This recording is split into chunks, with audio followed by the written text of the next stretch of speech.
That's what Jonathan, we have. the funding for this has come from a couple of different sources. Maybe you can talk to us about the funding of this project. Yeah, certainly happy to do that. The New Jersey State DEP Green Acres program is funding about $540,000 of this. The freeholders, the Union County Board of Chosen Freeholders Preservation Trust Fund has come forward with the first of hopefully more $500,000 chunks of money for this. The federal government, the 2006 Federal Transportation Act, there's $68,000 for a 5-year period for this.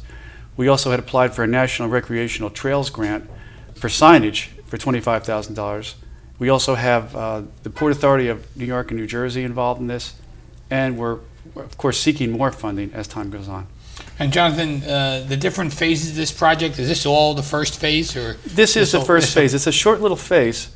And one thing I wanted to bring up as Imad was talking, he reminded me, I think your administration recently put in wireless computers. I think people with laptops can actually pull in the internet.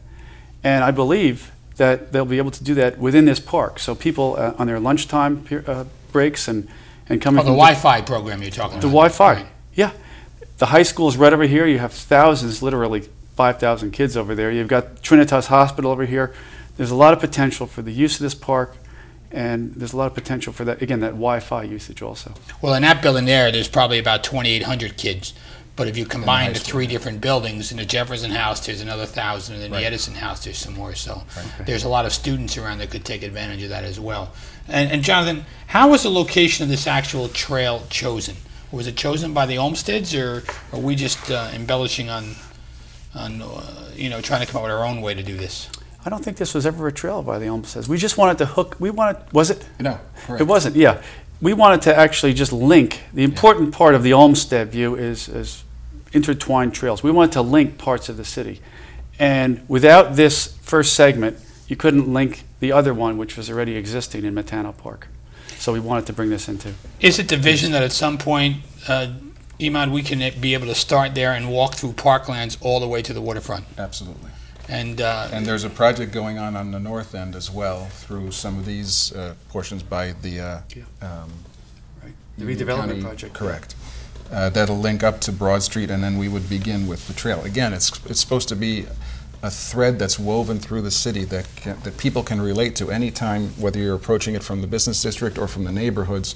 You'll recognize certain features of it. You'll know you're in the park. You'll know you can get from here to there. Jonathan, I mentioned at the beginning of the show, and I don't want to close without talking about it, but Military Park, Groundwork Elizabeth, has been responsible for helping beautify that park on North Broad and Magnolia, and we're kicking it off this week. Maybe you could talk a little bit about that as well. Thank you. Definitely would like to do that. Groundwork Elizabeth is involved, well, one of our missions, our overarching mission, is to engage the community in environmental rehabilitation, to make people basically feel better about themselves and to improve the economic viability of the community.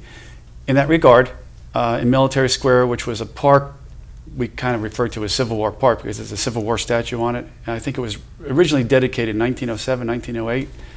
And what Groundwork did is come in with the community, with the Rotary Club, with First Bank Americano as funders, and we actually looked at it, sort of how we're looking at this trail, and revitalized it and beautified it. This is actually a pearl in a chain of other parks. We were also instrumental in helping the NJDOT fund Wilson Park, the very north end. And this is also going to celebrate the train station park, which we had done about 2 years ago with Pink Palmilio. Good. Jonathan, I want to thank you for taking the time to be on the show. I look forward to this design and working with you. And Imad, I thank you for all your efforts on behalf of your firm that's helping our city as well. Thank you, sir. For Jonathan Phillips and Imad Abu Sabi, as well as Rich Podrisky and Bob Varity in the first part, I'm Chris Bolwage. We'll see you next week on another edition of Our City.